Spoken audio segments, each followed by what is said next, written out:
Welcome back to LBB.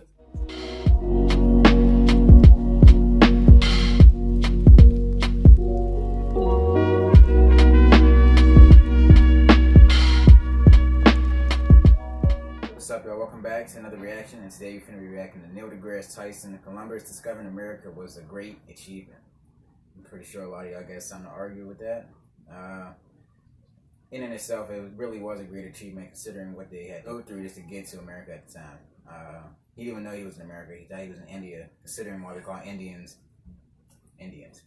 Yeah, but yeah, we're gonna see what DeGrasse Tyson got to say. If y'all want to see more videos from DeGrasse Tyson, let us know down in the comments. We can hop right into this. So let me tell you that story about Christopher Columbus. Please. So the Dick story. I already told you the Dick story. Yeah. Now let me tell you just something else. Okay. I think him coming to America was the most significant thing to ever happen in our species. Whoa. Silence. Not internet porn? No, that's just porn in another medium. Right. Wow. Yeah. So yeah, internet porn is just a matter of degree, not a matter of does it exist or does it not. Right. Okay.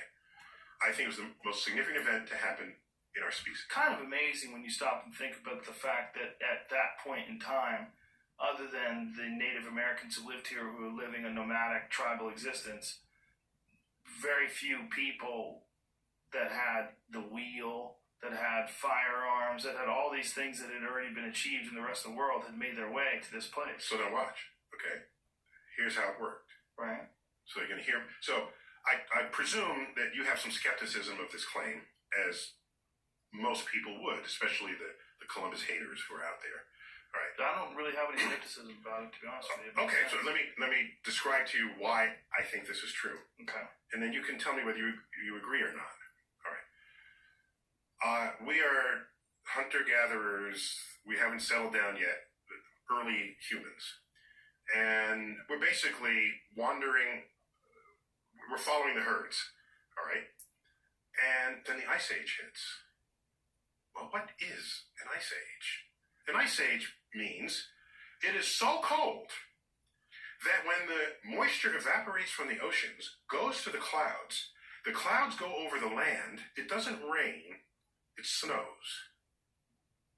And the snow falls, and then it stays. So the water that had lifted up from the ocean does not return to the ocean. It accumulates on the land. And this accumulation, when it's significant and sustained, we call glaciers. Glaciers is not itself a snowfall. It is compressed snow that's basically changed state into this ice river that flows very slowly back to the ocean. But the oceans are getting drained faster than they're getting replenished. So during the Ice Age, the ocean levels dropped, exposing the Bering Strait land bridge between Asia and what is now Alaska, basically North America. Our ancestors who come out of Africa go into Europe. Some stayed, others kept wandering. Some stayed low above the Mediterranean, others went high. They populate Asia. They keep walking because there's a land bridge there. They don't even know it's a bridge, it's just more land. So they walk, and they enter North America. From there, that's kind of the only way you can go is south at that point. The weather gets a little better. The Ice Age ends. The glaciers melt back into the oceans. The ocean levels rise, closing the land bridge, stranding a branch of the human species. Harry Potter. For 10,000 years. Those humans who made it across that land bridge and spread out into North America, Central America, South America, have only a few families as their genetic origin. Okay? It's like, some research says it's like 8 family lineages populated the entire North and South American continents. Then the land bridge breaks. Now you have Europe, Asia, Africa, and North and South America, and they know nothing of one another. Two separate branches of the human species. The Vikings notwithstanding, maybe they came over, they didn't. Even if they did, their influence was near zero relative to the Europeans. So we're talking about influence here. This is a branch. Had this continued, this is how you speciate. This is why the species on Australia, that's why you have mammals there where they have pouches. All right? No other mammals do that. They split off and they evolved their own way. Okay. So 10,000 years is not enough to grow 3 heads or, 12 fingers. But our species is separate. Now, Columbus crosses the Atlantic, makes contact with humans. This is the first time that has happened in 10,000 years.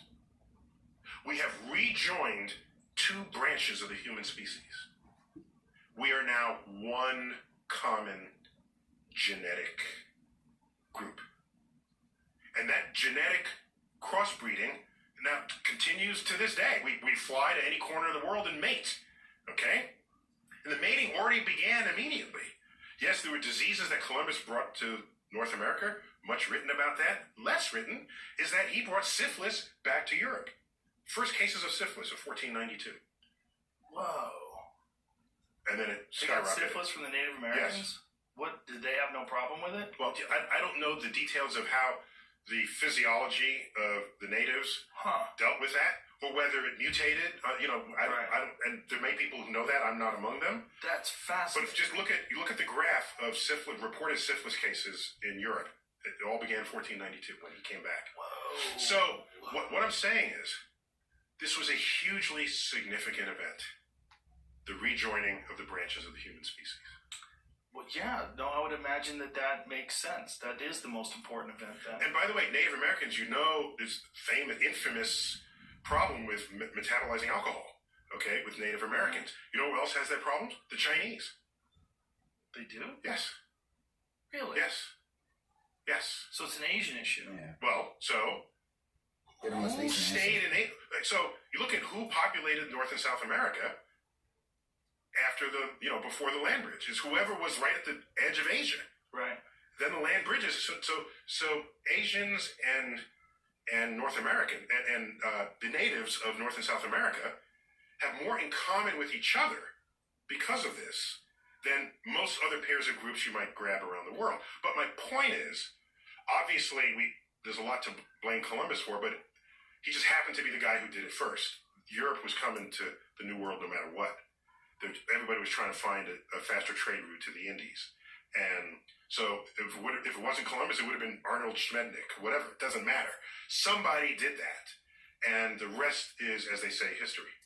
Wow. So personally, I think it is the most significant thing to happen in our species. Otherwise, we'd still be 2 stranded branches of humans. It would be fascinating, though, like Australia's stranded, to see what would happen if this has gone on for hundreds of thousands of years. If hundreds of thousands, that would have been a different story, right? Yeah. And your immunities would be different. Yeah. Oh, well, They weren't gone out long. There were any significant genetic change that occurred between the natives and any other human on the planet, but it was a long time since the first Asians came over from the land bridge.